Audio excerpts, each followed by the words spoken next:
খরা কাটিয়ে দীঘায় উঠল 7 টন ইলিশ। দাম কমবে আশায় মৎস্যপ্রেমী বাঙালি। গত কয়েক বছর দীঘায় সেইভাবে দেখা মেলেনি ইলিশের। জালে পমফ্রেট সহ অন্যান্য মাছ উঠলেও ইলিশ হতাশ করছিল মৎস্যজীবীদের। এবার সেই খরা কাটল কিছুটা।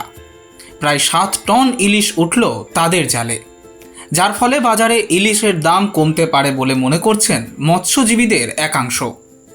গত কয়েকদিনে ইলিশ নিলাম হলো দীঘার বাজারে। এই বাজারে ডায়মন্ড হারবার থেকে আবার ওড়িশা থেকেও ইলিশ আছে। মৎস্যজীবীরা জানাচ্ছেন শেষ 3-4 দিনে দীঘায় 7 টন ইলিশ ধরা পড়েছে। আরও বেশ কিছু ট্রলার ফিরছে ইলিশ নিয়ে। ব্যবসায়ীদের আশা, এই পরিমাণে ইলিশ জালে ধরা পড়তে থাকলে বাজারে দাম কমতে পারে। Bureau report, express news.